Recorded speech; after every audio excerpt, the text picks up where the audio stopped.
आज हम भजन संहिता में 59वें भजन का अध्ययन करेंगे। प्रधान बजाने वाले के लिए अल तशहेत राग में दाऊद का मिक्ताम। जब शाऊल के भेजे हुए लोगों ने घर का पहरा दिया कि उसको मार डाले।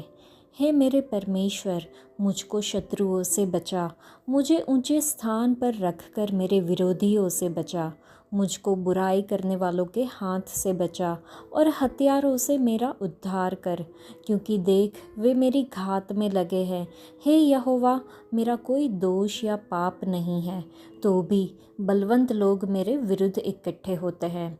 वे मुझ निर्दोष पर दौड़कर लड़ने को तैयार हो जाते हैं। मुझसे मिलने के लिए जाग उठ और यह देख। हे सेनाओं के परमेश्वर यहोवा, हे इस्राएल के परमेश्वर, सब अन्य जाति वालों को दंड देने के लिए जाग। किसी विश्वासघाती अत्याचारी पर अनुग्रह न कर। वे लोग सांझ को लौटकर कुत्ते के समान गुर्राते हैं और नगर के चारों ओर घूमते हैं। देख वे डकारते हैं, उनके मुंह के भीतर तलवारें हैं, क्योंकि वे कहते हैं कौन सुनता है। परंतु हे यहोवा, तू उन पर हंसेगा, तू सब अन्य जातियों को ठट्ठों में उड़ाएगा। हे मेरे बल, मुझे तेरी ही आस होगी, क्योंकि परमेश्वर मेरा ऊंचा गढ़ है। परमेश्वर करुणा करता हुआ मुझसे मिलेगा। परमेश्वर मेरे शत्रुओं के विषय मेरी इच्छा पूरी कर देगा। उन्हें घात न कर, न हो कि मेरी प्रजा भूल जाए।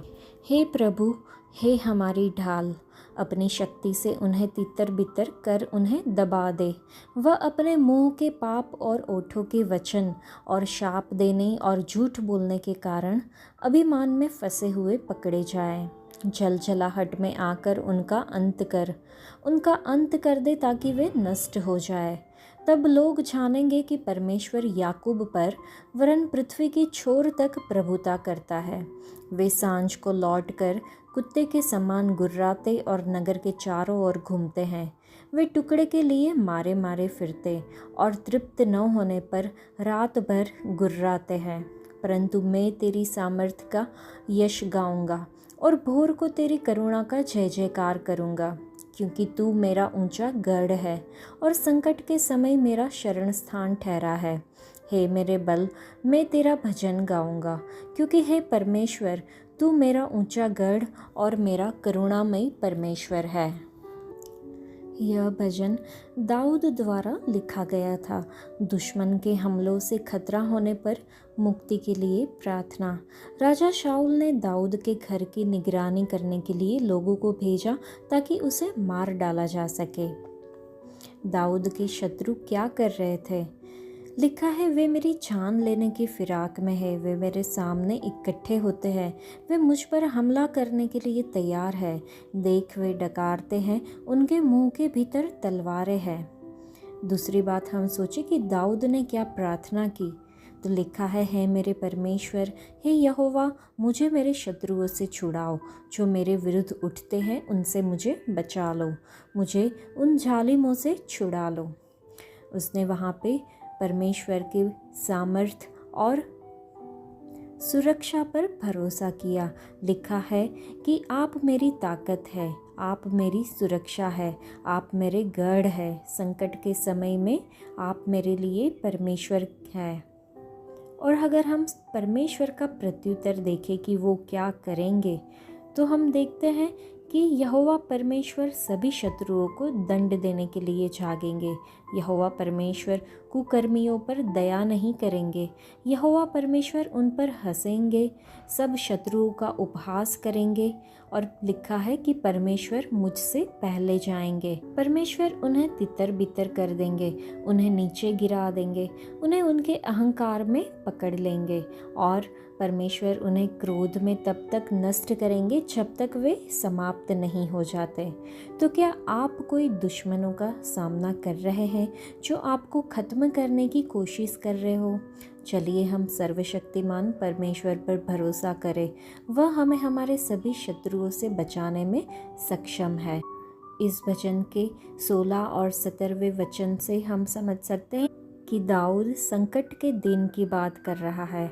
हम सभी को कठिन दिनों का सामना करना पड़ता है, चाहे हमारे व्यक्तिगत जीवन में, हमारे परिवारों में या मसीही मंडली में जहां हम एक साथ मिलते हैं। ऐसे दिनों में जीवित रहने के लिए हमारे पास कौन से संसाधन उपलब्ध है?